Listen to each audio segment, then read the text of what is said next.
Yo, what's going on, guys? We're gonna get into this very quickly today. The coach, freestyler, and incredibly high-level player OSM has kindly offered his time and knowledge to answering 10 questions asked by you guys. The gameplay you'll see in the background is me and him going at it in a 1v1, but I seriously recommend paying more attention to what he's saying and taking notes on the advice he's giving, then looking to implement it in your own game as fast as you can. Please comment down below if you want to see more kind of videos like this, as they're a lot of fun to make, and I'm sure they can offer a lot of advice to you guys. Also, let me know what your favorite tip was. Anyway, hope you guys enjoy. Let's get into it. What would you say makes a good teammate, or how do you be a good teammate? For example, for like 2v2, what you really need to do is take advantage of your teammate's playstyle.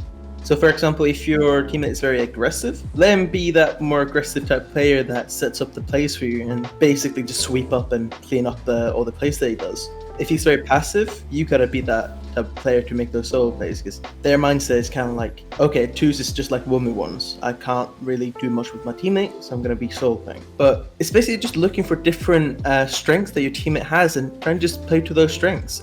Make sure that you're not always too close to them. Make sure they have plenty of space to do their own things, and just try and make sure that you read them properly so you know what their thought process is. They're either going to be trying to do solo plays, or they're going to be trying to involve you into the play as well by passing. What are the most important things to focus on for someone seriously wanting to improve? I think it's the mentality. It's one of those things that you always hear about. It's that consistency is key. Consistency is all that matters. And you always hear people, saying that there's no, secrets to being a good player. It's all about putting in the work and the time to actually wanting to improve. But the way I look at it is, to rank up, you gotta find the tools and you gotta be able to learn how to use those tools to your advantage. That could be learning how to position yourself, learning a new mechanic, or getting better at a mechanic. You're basically just using those tools to get yourself a higher rank and becoming better. You gotta do some research to do that. Gotta, for example, watch your own replays, see what mistakes that you do wrong, find your weaknesses, and then you gotta find out how to stop those weaknesses. And that's something that I mentioned earlier, is you gotta find those tools to help you fix those weaknesses. So that tool might be advice from a better player, a video from YouTube, like a tutorial or something. Any of that can be used as a tool to get you better in Rocket League. Yeah, cool. That's well put. Question number 3 is, what mechanics are actually important for ranking up? Just about any basic mechanics. So you're thinking of, for example, for recoveries, you want to be learning how to properly use wave dashes and to be flipping often and knowing how to use drift.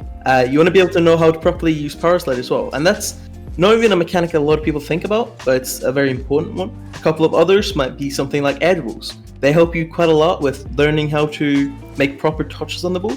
It helps your car control and aerial control. So that's a very good mechanic that can be used as a flashy mechanic as well, and it's very fun to learn. But otherwise, it's mostly just the basics: aerials, proper fast shots, ground shots, and flicks.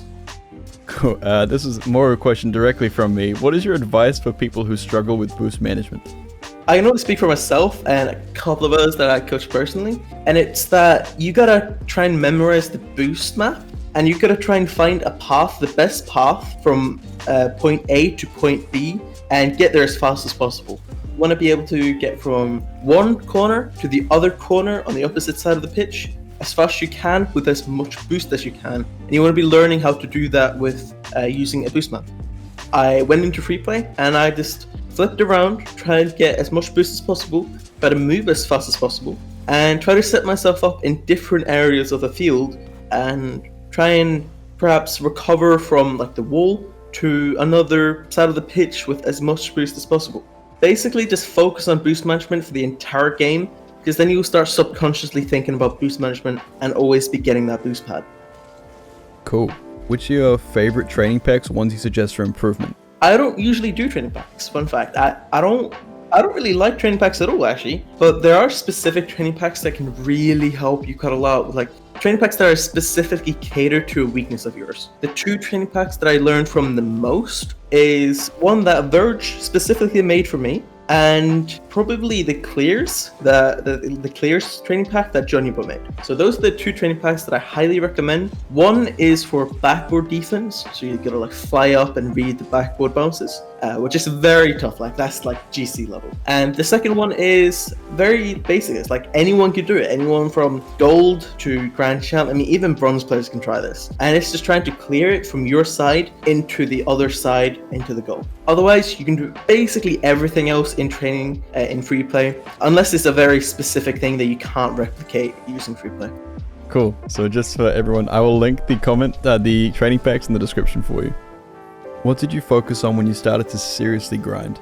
The biggest things that I thought of whilst I was, when I go into GC and I try to become like number one, is I always tried looking for bits and pieces out of other people's play. So I'd watch these other pro players and see how they thought of the game, how they played the game, and I try to mix that into my play. And I still do this to this day. And it's what every pro players should do, and what a lot of pro players do is they try and take bits and pieces of others' play and then try and make that into their advantage. So I think that's the biggest thing that I focused on. Otherwise, I just focused on improving my mechanics as much as I could. But other than that, it's just consistency. I played every day, all day, and that's pretty much it. Like, I'll be honest, I played for an incredible amount just to improve very fast. And it was like 6 hours, like at least every day, just improving my craft and trying to get as good as possible. I feel like a lot of players, I think around my level especially, I'm like C1 and 1s. Like when I watch high level 1s gameplay, I'll be like, man, like I want to get to their level. I'll start doing what they do. But I don't think at my level, I can just be like, I'll start playing like OSM kind of thing, because it takes so much. Do you think people should move away from that mindset and move more towards the mindset of like, I will take aspects of the game and mix it to mine to make it a smoother transition, then I will become this player? Yeah, I don't think you should be copying players like just as it is from the start. I think you should be trying to put aspects of other people's play into your own play, because you've got your original playstyle. It's something that you have in your mindset that you can't change. For me, it was incredibly hard when I actually got to become like a top ones player to change my playstyle entirely, just to like mix things up and mess up the players. It's because your mentality and your mindset is always going to stay the same, and it requires a lot of mental fortitude to actually change your playstyle entirely. You're always going to have your own original playstyle. What would you say is the difference between C1 to Grand Champ and then Grand Champ to top 100? Oh yeah, that is really playlist specific. Is there any specific? Let's say two. I think two is the most. So choose. I think the difference between C1 and GC is it's quite a crazy amount in just about everything. In shooting, in defensive rotation, positioning. I think at C1 you just now started learning how to make proper plays in offense and how to do decent defense, right? So that's probably what you're gotten good at this point.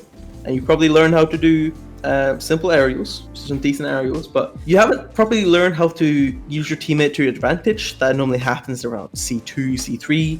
That's a big thing in twos, is you got to be able to make your own plays. And if you would pair two champ ones against two GCs, you would not be able to make probably a single play, because they would outspeed you, they would outplay you, and they would use their teammates well enough to just pass the ball around you like consistently. And I think that's a big difference. But that also brings me to my point in the difference of GCs versus top 100s. And there comes the difference of top 100s are usually either smarter, like much smarter than you, or they're much faster than you, like very mechanically capable. They're either going to outspeed you and just out-mechanic you, like they're going to do some ceiling shots, resets that GCs normally can't do. Some others might just play incredibly smart and just know every single move that you're going to do, know how to shoot properly. They're essentially going to be a ones player. I think the difference between GC and top 100 is probably comparable to Platinum 1 to Diamond 3. That puts it into perspective of how much of a difference there is. How do you handle being in a slump / how do you get out of a slump? I think sometimes people are too hard on themselves. They think that like things are not going well for them, and they're probably just not enjoying the game if they're in a slump. And it's either one, because you're simply not enjoying the game. Sometimes you need a break. Everyone takes a break sometimes. Even the pro players take a break. Sometimes they just get tired of the game. That's fine. That happens.